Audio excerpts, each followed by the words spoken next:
नमस्कार। चिंतन मनन की इस श्रृंखला में प्रस्तुत है आज का चिंतन। जब वह माँ बने तो बच्चा उसकी आज्ञा का पालन कर उसकी उच्चता सिद्ध करे। सेवा शुश्रूषा द्वारा सम्मानित की गई माँ का स्नेह और वात्सल्य इतनी बड़ी शक्ति है कि वह परमात्मा भी नहीं दे सकता।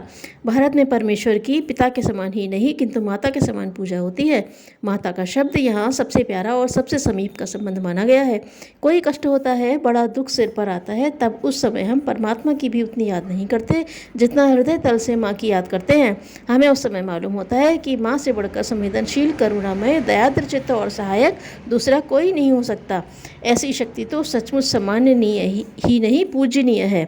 समाज में नारी एक बहुत बड़ी शक्ति है। घर का सारा प्रबंध उन्हीं के हाथ में आज तक रहा और आगे भी रहेगा। बच्चों का प्रजनन और पालन ही नहीं, पोषण भी उसी के हाथ है। बच्चों में जो संस्कार बचपन में माता की तरफ से दिए जाते हैं, उससे अधिक संस्कार संपर्क में आने वाला दूसरा कोई व्यक्ति जीवन भर नहीं उभार पाता।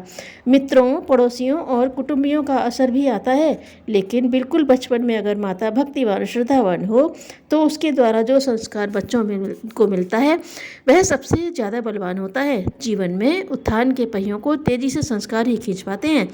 अपने देश में भगवती दुर्गा की महिमा बहुत गाई जाती है। दुर्गा शक्ति का प्रतीक है। नारी में शक्ति की इतनी सुंदर कल्पना अन्यत्र कहीं नहीं हुई। उसमें भी पुरुषों के सदृश चैतन्य तत्व भरा पड़ा है।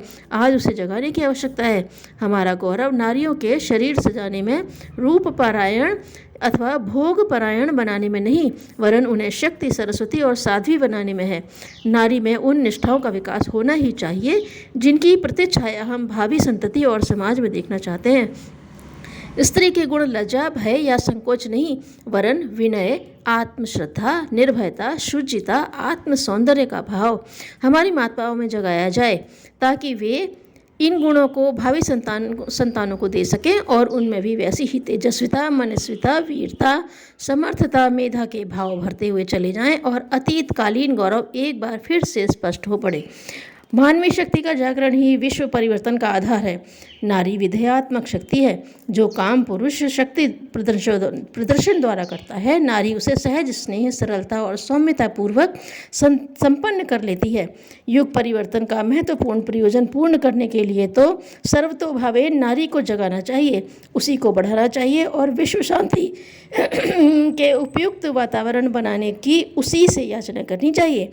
नारी तत्व को प्रतिष्ठित, पूजित किए बिना हमारा उद्धार नहीं हो सकता। एक कहानी सुनिए। कोयल के 2 बच्चों में वार्ता चल पड़ी।